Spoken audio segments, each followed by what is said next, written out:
intended to be accompanied by a facilitator handout, and viewers should receive a study guide prior to the presentation. For your convenience, these materials can be downloaded free of charge from the Runway Safety Office website. Hi, I'm Harrison Ford, and on behalf of the Federal Aviation Administration's Runway Safety Office, I encourage you to put safety first. As a licensed pilot, I have a healthy respect for the rules and regulations set forth in the aviation community. Take the time to become familiar with your airport and constantly stay alert to your surroundings. Whether you're piloting an aircraft or a person granted with driving privileges on the airport grounds, play it safe. Think before you act.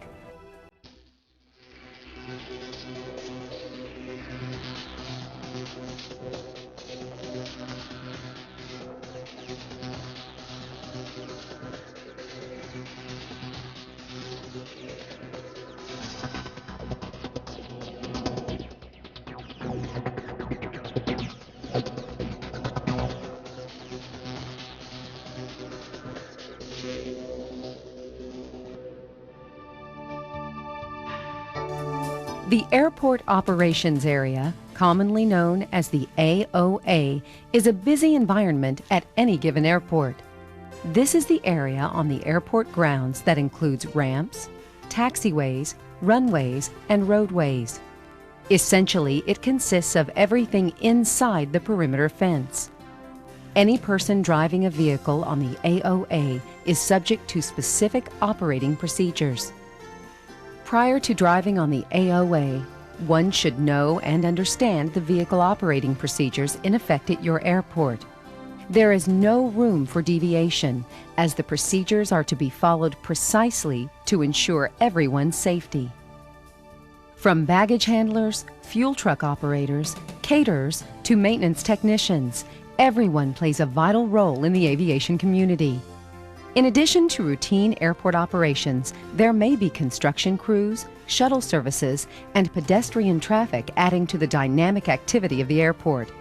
It's obvious that the airport environment can be a hectic one, so safety must be a priority. While airports can be confusing, congested places, there are no acceptable excuses for cutting corners and compromising safety. Regardless of the type of airport vehicle you are driving, you have the same accountability and responsibility as that of a pilot taxiing an aircraft. This video is intended to address general safety concerns that apply to airports with operating airport traffic control towers. However, many of the safety concerns and procedures are also applicable to airports without control towers. It is the responsibility of your airport manager's office to make sure site-specific training is made available. To safely and successfully operate a vehicle properly on airport grounds, a thorough training program is essential. The training you receive should address the importance of teamwork, the avoidance of complacency, and the ability to adopt non-assuming behaviors. Periodic refresher training should also be conducted. It's best to learn from those who are more experienced than you. When driving on the AOA, be patient, observant, and drive slowly. At any point in time while driving on the AOA, you must know your exact location, where you are authorized to move about, and what procedures are necessary to maneuver safely in each area. Many airports have specific rules regarding vehicle operations. If you've not already received a copy of these rules, check with the Airport Operations Office where you work for the specific safety rules for your airport. Let's now examine some safety concerns that apply to driving on any airport operations area. Never drive under any portion of an aircraft or allow the wing of an aircraft to pass over your vehicle. Regardless of the visibility conditions, when driving on an AOA, remember it's easy to get disoriented. Maintain a safe distance when driving around parked or taxiing aircraft. If an aircraft's beacon is flashing, this signals that the engine is about to start or is already running. The aircraft beacon lights can be found on the tail, the top, or bottom of an aircraft. Use extreme caution whenever you see these beacons flashing. Be aware that the force of an aircraft engine's blast can cause significant damage or injury.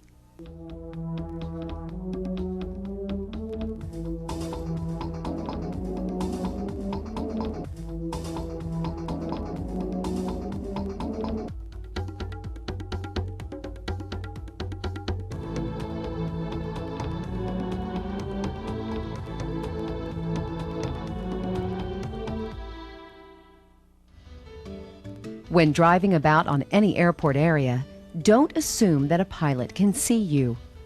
Remember that the field of vision from a cockpit is limited, and it is extremely difficult, if not impossible, for pilots to see you if you are behind the wings or under the nose of the aircraft.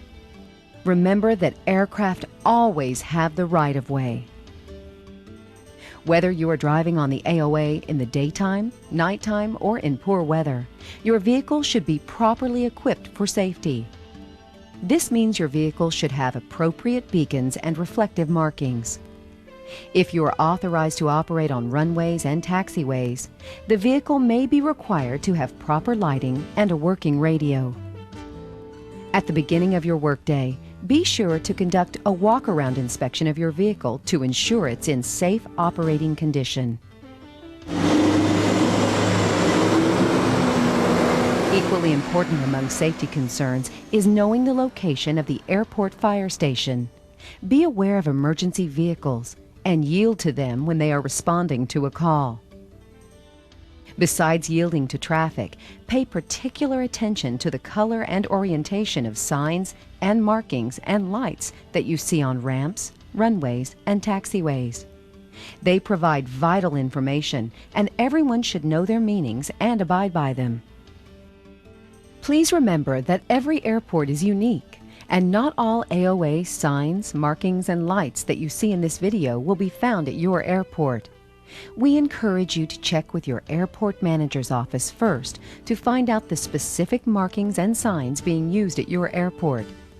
It's imperative that you commit these symbols to memory so you can protect yourself from being put in a compromising situation. In an unfortunate event of being involved in an accident on the airport grounds, report it immediately to your supervisor. Any accident that involves an aircraft has to be reported so the aircraft is not flown until the damage can be inspected and repaired. Everyone who works on the AOA has the responsibility to be alert to and pick up any foreign object debris, also known as FOD. Such debris can be tracked onto airfield surface areas by vehicles, dropped from vehicles or aircraft, or blown onto the airport premises by wind. FOD can create a hazard during taxiing, takeoff, and landing. Trash or rocks can be extremely dangerous on an AOA as they can get sucked into a jet engine and shred internal parts in seconds. Everyone has the responsibility to make sure the airport area is clean and free of FOD. Up to this point, we've been talking about driving procedures that apply anywhere on the AOA. Now let's look at the specific areas of the AOA. It is divided into two distinct areas, the non-movement area and the movement area. The non-movement area includes aircraft parking areas, loading ramps, and maintenance ramps. When driving in these areas, exercise extreme caution due to the close proximity of the aircraft. Radio contact with air traffic control is normally not required when driving in a non-movement area. Although not typically posted, the speed limit on the ramp is usually 15 miles per hour or less. Never drive behind an aircraft that is being pushed back by a tug or one that is powering back. Stop when directed by an aircraft wing walker or find another safe direction to travel. Non-movement areas are often marked with vehicle lanes. White lines usually designate these lanes. If vehicle lanes are present, you must use them. Some ramps have aircraft taxi lanes too. These lanes are marked by solid yellow lines. Other markings that you might see on a ramp are those markings designating aircraft parking or tie-downs. Be sure to learn about the specific markings on the ramps at your airport. Another AOA surface hazard is fuel spills. Be alert to this and do not drive through a fuel spill. Be aware that the heat generated from a vehicle's catalytic converter can ignite fuel or dry grass. The boundary between the movement and non-movement area may be marked with two yellow lines. One is solid, the other dashed. The solid line is located on the non-movement area side, while the dashed line is located on the movement area side. Unless you have permission or authorization from air traffic control, do not cross the boundary line onto the movement area. If there is no boundary marking present for the non-movement area, you should check with the Airport Operations Office to find out where the actual boundary is located. Now let's concentrate on driving on the movement area, which is a little more challenging. The movement area consists of taxiways, runways, and other designated areas as determined by each airport. To drive a vehicle in this area, you must have authorization from airport management, have permission from air traffic, and monitor your radio at all times. Never enter the movement area unless you meet all three of these requirements. During your training, you may be required to identify on a diagram the runways and taxiways on your airport. It's important to memorize the layout of the airport. Having this information committed to memory can decrease your chances of having an accident.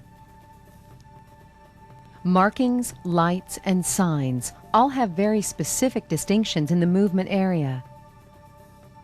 Runways have white markings, which make them clearly discernible from other pieces of pavement and are identified by numbers.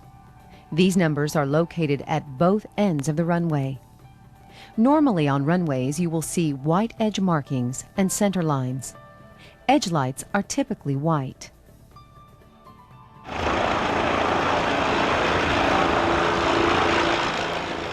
A number of airports have markings to indicate a pad for helicopter landings. Such pads are usually located on or in the proximity of taxiways. Taxiways, on the other hand, are identified by letters and have a solid yellow centerline stripe. Many taxiways have edge markings that are two solid yellow lines running parallel to the center line. If there are taxiway edge lights, they will be blue. If there are taxiway centerline lights, they will be green. You will also see signs and other types of markings on taxiways and runways. When you approach signs with red backgrounds and white numbers, exercise extreme caution. These signs are mandatory hold position signs and are used to inform pilots and vehicle operators that they are approaching a runway. They will be co-located with hold position markings on the pavement. Hold position markings, which are also known as hold lines, are a series of 4 yellow lines, 2 solid and 2 dashed. The solid lines are located on the side of the taxiway where the aircraft or vehicle is expected to stop. You may not cross these lines until you have specific authority from air traffic to do so. Maintenance 1, proceed across runway 4 at taxiway Echo. Report clear of the runway. Roger. Maintenance 1, crossing runway 4. Signs having black backgrounds and yellow letters provide information on your location.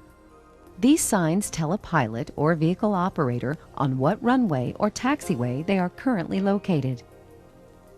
Signs with yellow backgrounds and black letters are guidance signs. They always have arrows that point to the direction of a runway, taxiway, or other destination point on the airport. It is likely that you will see combinations of these signs on most airport facilities. For example, you will normally see a taxiway location sign along with the red mandatory hold position sign. Visor placards may be available for airport vehicles. These placards serve as a quick reference guide to identify airport signs and markings. Mitsubishi 5-4 Uniform Sierra, Rogers Grand, where we park? Yes, sir. West Post Office. Maintenance clearance. Dispatch 4, uniform zero, taxi runway 17 right. 17 right. One of the most important safety aspects of driving on the movement area is communication. When using the radio, make sure you understand messages communicated to you. Use readback techniques. Repeat or read back your instructions from ATC. If you are unsure of what your controller told you, or if you don't understand an instruction, ask the controller to repeat it by stating, "Say again." A controller would rather repeat or explain something than have a misunderstanding that leads to an accident. So don't assume anything. Stop, think, then ask for assistance. Taxiway Delta on E progressive to the ramp. When air traffic control gives you authorization to move on the AOA, and to do so appears unsafe to you, express your concerns to ATC immediately. Even after you receive authorization to proceed, look left and right, as well as up in the air before entering the runway. Aircraft can appear when and where you least expect them. Use correct radio phraseology and procedures when communicating with the air traffic control tower. Refer to your training handout for proper radio phraseology or terms, as well as the official aviation alphabet. Never substitute Citizens Band language or Police 10 codes for the required airport radio phraseology. It is not appropriate. If you don't use the radio frequently, communicating on it can be a little intimidating. Relax. Everyone has to learn at one time or another. Think about what you're going to say prior to contacting air traffic control. There is also a proper sequence for speaking to an air traffic controller. Before you contact them on the radio, make sure no one else is talking. Then key your mic and state who you are calling and identify yourself by using your vehicle call sign. Oak City Ground Maintenance Vehicle 1. Wait for the controller to reply. Southwest 58, Oak Realize City that Ground, it runway may 17 take a while, left, taxi especially via if they are Alpha. busy. Turn left on Be taxiway patient. Charlie, hold The short, controller taxiway will Golf. respond to you. Maintenance Vehicle 1, Oak City Ground. Then state your location and your intended destination on the AOA. Maintenance Vehicle 1 is on the terminal ramp and would like to cross 18 right at taxiway Bravo and proceed to the VOR. Once you complete the transmission, wait for the controller's response. At this point, they will either approve or deny your request, or they might issue you some special instructions. Maintenance Vehicle 1, proceed up to but hold short of runway 18 right. Always read back any hold short instructions. Roger, Maintenance 1 will hold short of runway 18 right. Knowing proper radio procedures while using air traffic phraseology and airport terminology will make you more comfortable when it's your turn to communicate on the radio. Knowing and understanding the proper procedures helps ensure safe and clear communication. If you find yourself in a position where air traffic control has not responded to you for a long period of time, repeat your request to them. Never assume you can proceed on your own after a period of time. You are required to monitor your radio at all times while on the movement area. In the event you lose radio communications with the tower, whether it's day or night, there's a backup communication system in place. Air traffic controllers use a light gun with colored lenses to tell pilots and vehicle drivers what to do. If you lose radio contact, make sure you are off the runway, then turn your vehicle towards the tower and flash your headlights. This signals the controllers that you may need assistance. It may take time for them to respond, especially if the controller's attention is directed toward another part of the airport. Rather than use the light gun signals, the controller may call airport operations to provide you with an escort. Be patient. A failed radio is not an excuse for proceeding without permission. Here are the light gun signals and their meanings. Steady green means it's okay to cross the runway or taxiway. Steady red, stop.